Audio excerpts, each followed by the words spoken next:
I'm Julie Benz, and ever since I can remember, I knew I was different from everyone else in my family. My parents, Jeremy and Christina Benz, owned a well-known antique business called Dynasty. They ran several antique shops and restoration workshops that had been in our family for generations, passed down from my great-great-grandfather. Our house was like a museum, full of paintings, old furniture, and what my parents called priceless artifacts. My older sister, Madison, fit right into this world. She was 7 years older than me and everything my parents wanted, artistic, cultured, and completely dedicated to the family business. By the time she was 12, she could already tell the difference between a real Renaissance painting and a fake. Meanwhile, I couldn't see any difference at all. My brain just worked differently.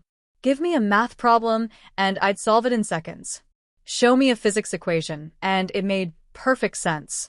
But art? It might as well have been written in another language. One evening when I was 15, I finally spoke up.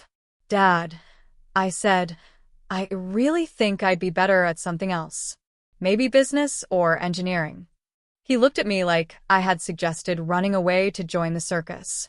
"Julie Isabella," he said, using my full name, which always meant trouble. "This business has been in our family for generations. Your sister understands the importance of tradition.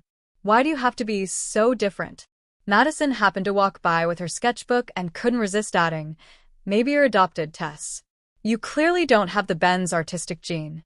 "Madison," Mom scolded her, but I saw the small smile she tried to hide.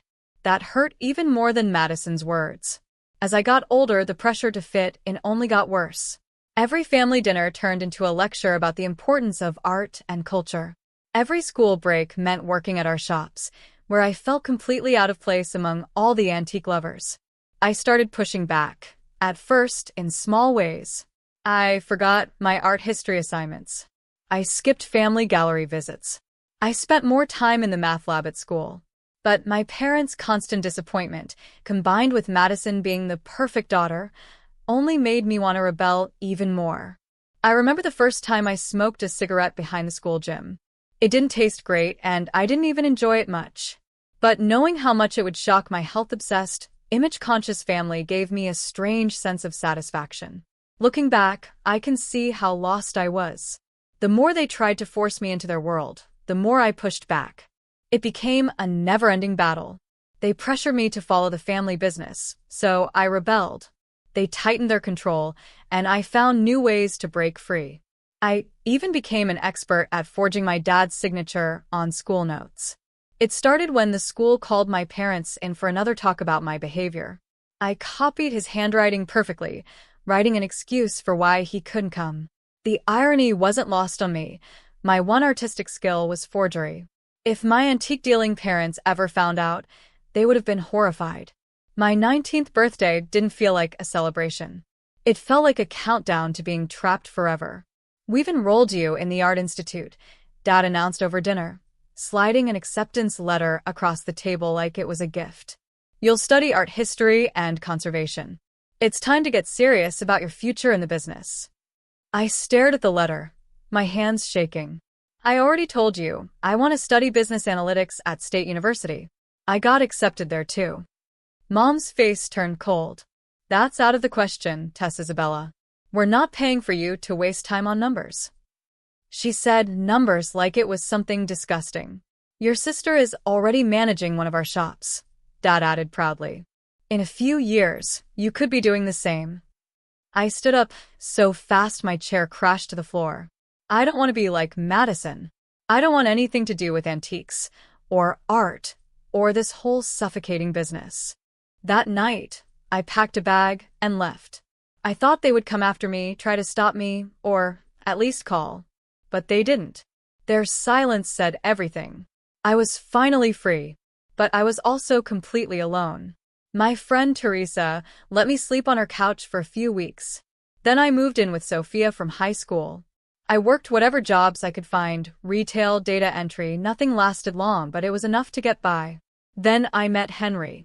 He wasn't like the rich kids I had grown up with. He had a regular sales job, his own apartment, and didn't care about my family drama. After 3 months of dating, he asked me to move in. And I said yes. I jumped at the chance. 7 months later, I was staring at a positive pregnancy test in Henry's tiny bathroom. My hands shook just like they had the night I saw the Art Institute letter, but for a completely different reason. Get rid of it, Henry said flatly when I told him. No discussion. No options. Just 2 cold words. I want to keep it, I said, trying to sound stronger than I felt. Then you can't stay here. Before I could even process what was happening, he started packing my things. I'm not ready to be a father. And I'm definitely not supporting someone else's kid. Suddenly homeless and pregnant, I swallowed my pride and went to my parents' house. Maybe, just maybe, seeing their daughter in real need would make them change their minds. Please, I begged, standing in their spotless living room while they sat stiffly on their antique couch. I just need help with real estate courses. I can make a good living and support myself and the baby. Baby? Mom interrupted, her face pale. You're pregnant. Who's the father? Dad demanded. Henry, I admitted. He's the sales clerk I was living with. Mom looked like she might faint. Absolutely not. We will not have our family name ruined by an illegitimate child from some nobody. You're not welcome here, Dad said coldly. Not with that situation. We have a reputation to maintain. What would our clients think? After they rejected me, I found myself sitting on a park bench, one hand on my still flat stomach, wondering what to do next. Then I thought of Madison. She had always been Dad's favorite, but maybe, just maybe, she would help me sister to sister. I found a pay phone near the park and called her. To my surprise, she agreed to meet me at a small cafe downtown. Madison, I know we've never been close, but I need help, I said, trying not to cry. I just need enough for real estate courses and maybe first month's rent somewhere. I swear I'll pay you back. She stirred her cappuccino thoughtfully. Actually, I might be able to help, she said. But, Tess, you'll need to help me too. Anything, I said, relief flooding through me. The next day, Madison met me at her office after hours. She handed me an envelope stuffed with cash, more than I expected. Then she pulled out a folder. Just some paperwork, she said casually. Shipping authorizations, transfer documents. You know how Dad is with his paperwork. He's been so busy lately, and I'm trying to help him manage things. I looked at the blank sheets mixed in with the documents. You want me to? Just sign them, like Dad would. She smiled. Come on, Tess. We both know you're better at his signature than he is. She laughed. Consider it your last art project for the family. I should have known it was too good to be true. I should have asked more questions. I should have read every document carefully. But when you're pregnant, broke, and your perfect sister finally seems to be helping you, you don't stop to think too much. I signed everything she gave me, page after page, blank or not. Dad's signature flowed from my pen perfectly, just like always. 4 days later, my phone rang. It was Dad, and he was furious. Get to the house. Now. His voice shook with anger. Walking into that house felt like stepping into a lion's den. Dad was pacing, his face purple with rage. Mom sat stiffly in her chair. Madison stood by the fireplace, her face calm and innocent. You ungrateful little thief. Dad exploded the moment I walked in. Wasn't it enough to embarrass us with your situation? Now you're stealing from your own family. What? I haven't stolen anything, I protested. He shoved some papers in my face, shipping documents and sales receipts for valuable paintings from our collection. They all had his signature. My signature. These paintings were shipped out 3 days ago, sold to private collectors, he shouted. I never signed these papers. But someone did. My blood ran cold as I looked at the documents. They were the same ones Madison had given me to sign. Only now they were filled in with details about art sales I knew nothing about. Dad, wait. You don't understand. I pleaded.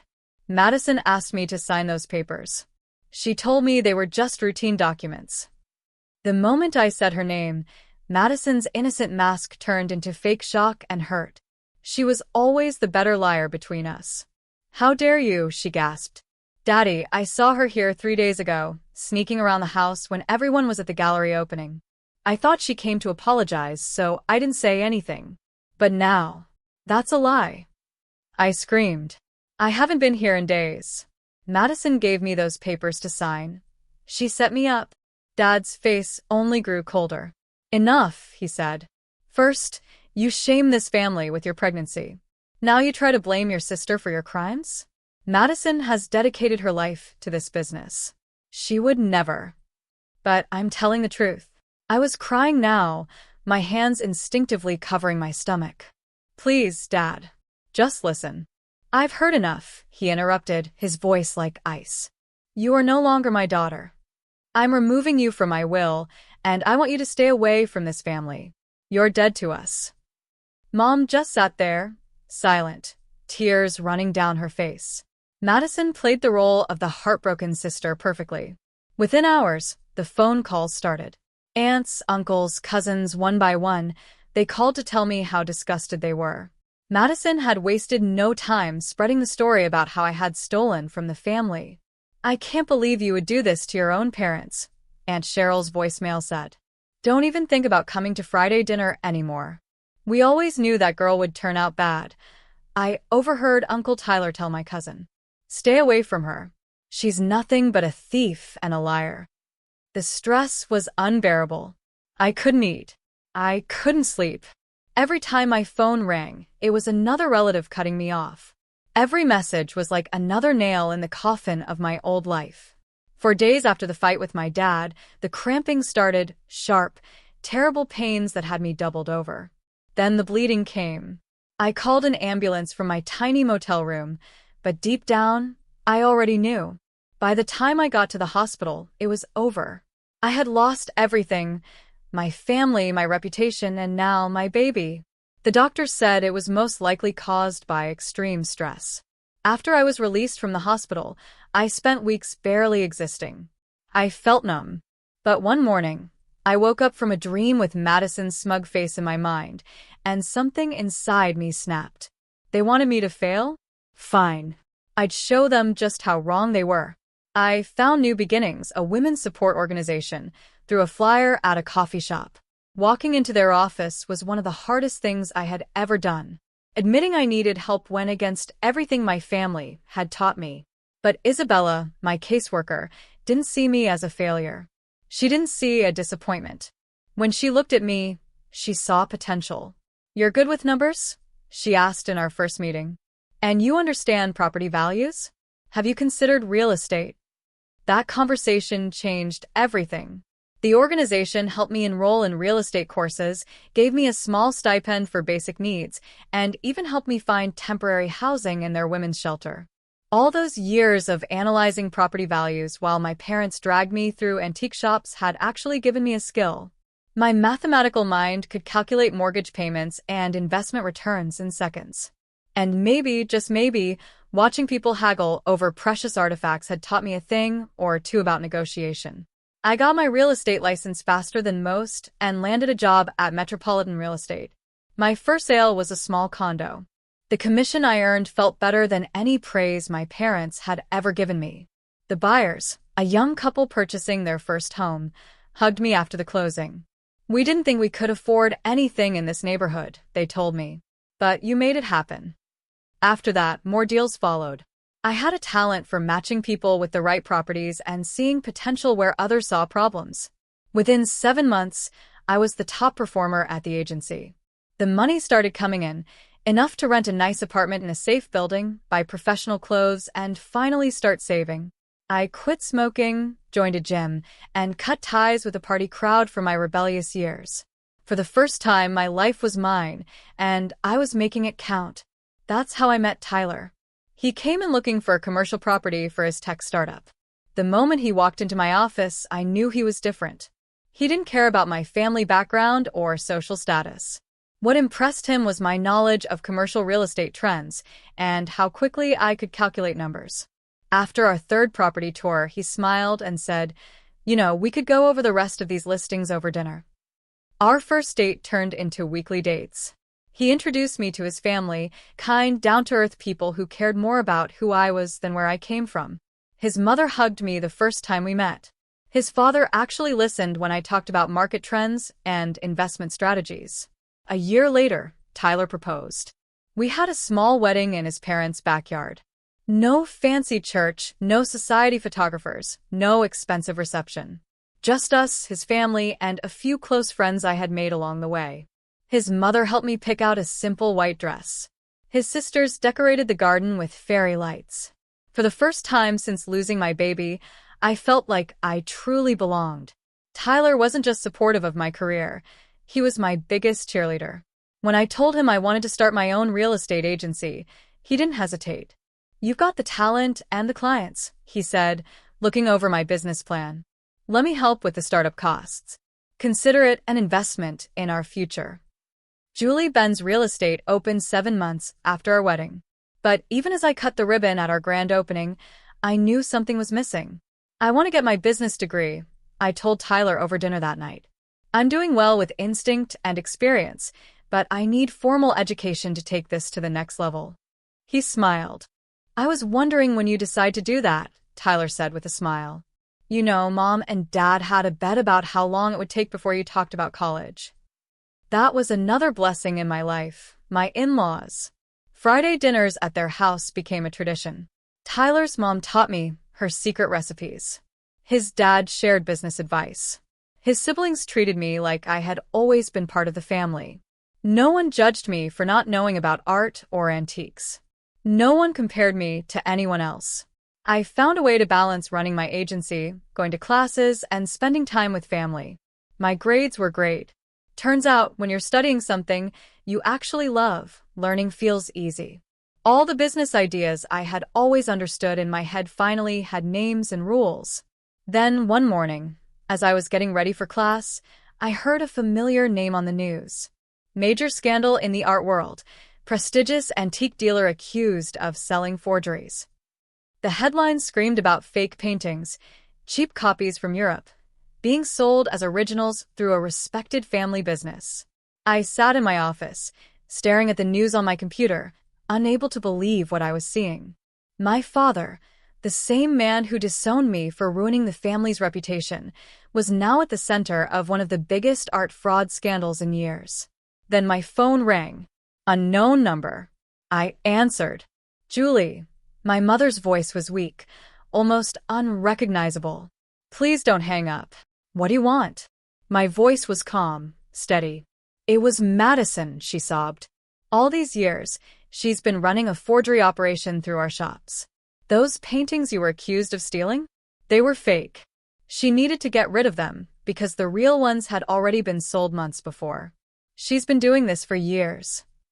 I leaned back in my chair, letting the irony sink in. The auction house caught her, Mom continued. Now, everything is exposed. We're facing multiple lawsuits. Millions in damages. Our reputation, everything we built, it's all gone. She took a shaky breath. Julie, we need your help. We know you're successful now, and Tyler's family has resources. Please, we need money for lawyers. I let the words hang in the air before answering. You want my help? I said. Fine. Here's my price. Mom stayed silent as I continued. I want a public apology. Not just from you and Dad, from everyone.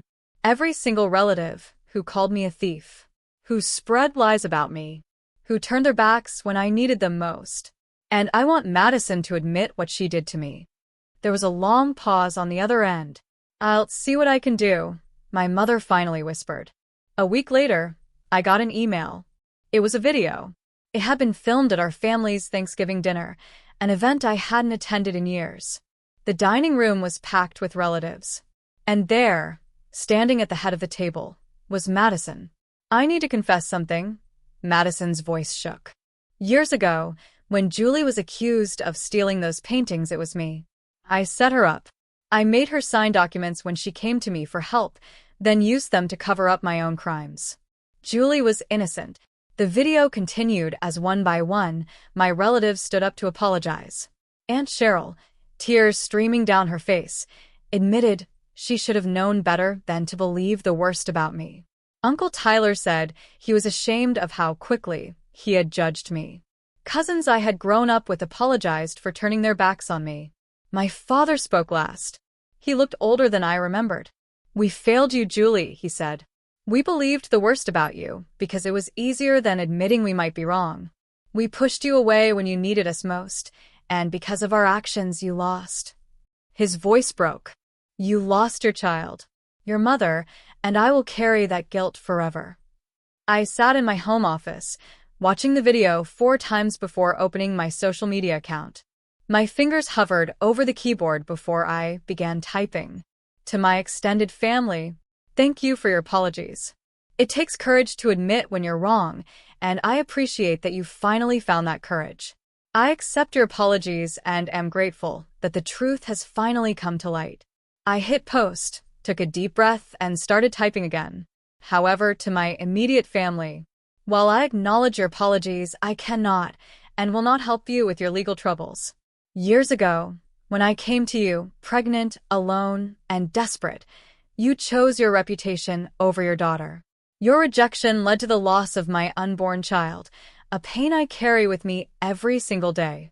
The only help I will offer is the contact information for a good lawyer. What you do with that is up to you." I attached the lawyer's business card to the post and hit send. Then, one by one, I began blocking them. My parents, Madison, their business numbers, their social media accounts, their emails, every way they could possibly reach me gone. The trial of Madison Benz became one of the biggest art fraud cases in recent history. I didn't attend, but I followed the news from my office. Each new detail was more shocking than the last. The scheme had been running for nearly 11 years. Hundreds of forged paintings had been sold to collectors around the world. My sister, the perfect daughter, the artistic prodigy, was sentenced to 17 years in prison. The evidence was overwhelming. Offshore bank accounts, emails with forgers in Europe, detailed records of every fake painting she had passed off as real. Prosecutors called it one of the most sophisticated fraud operations they had ever seen. And the civil lawsuits that followed? They destroyed everything. My parents had to sell everything, the shops, the workshops, even their house. Mom's precious jewelry collection was gone too. The Benz family name, once known for artistic talent and honesty, had become a warning in the antique world. Last I heard, they had moved into a small apartment and still owed millions to angry collectors. But I didn't think about them much anymore. I was 9 months pregnant now, and this time, everything was different. No stress, no fear, no desperate pleas for help. Instead, I had a loving husband who never missed a doctor's appointment. In-laws who were already arguing over who would host the baby shower. A successful business that practically ran itself, thanks to the amazing team I had built. My real estate agency had expanded to 2 locations. We were known as one of the most trusted firms in the city. Every time I walked into one of my offices and saw my name, Julie Benz, on the door, I felt proud. I had built this on my terms using the very skills my parents had once called useless. The irony wasn't lost on me. They had pushed me so hard to join their business, claiming it was the only way to succeed. Now, their so-called empire was in ruins, while I was thriving in the career they had once mocked. Finishing my last semester of college was definitely a challenge, especially with my huge belly and a laptop barely balancing on what was left of my lap. But I was determined to finish before the baby arrived. My professors were incredibly supportive, and my grades stayed strong despite the pregnancy. Looking back now, I don't regret refusing to help my parents. Some might call it cruel. I call it justice. They chose Madison over me, and that choice cost them everything. Meanwhile, I built my own success, created my own family, found my own happiness. The baby kicks and I smile, thinking about the future. My child will grow up in a home filled with love and acceptance. They will be surrounded by people who value them for who they are, not who they are expected to be. They will never know the pain of being the family disappointment. They will never feel the pressure to be someone they're not. Tomorrow I'll graduate with my business degree. Tyler and his family will be there, cheering embarrassingly loud as I waddle across the stage.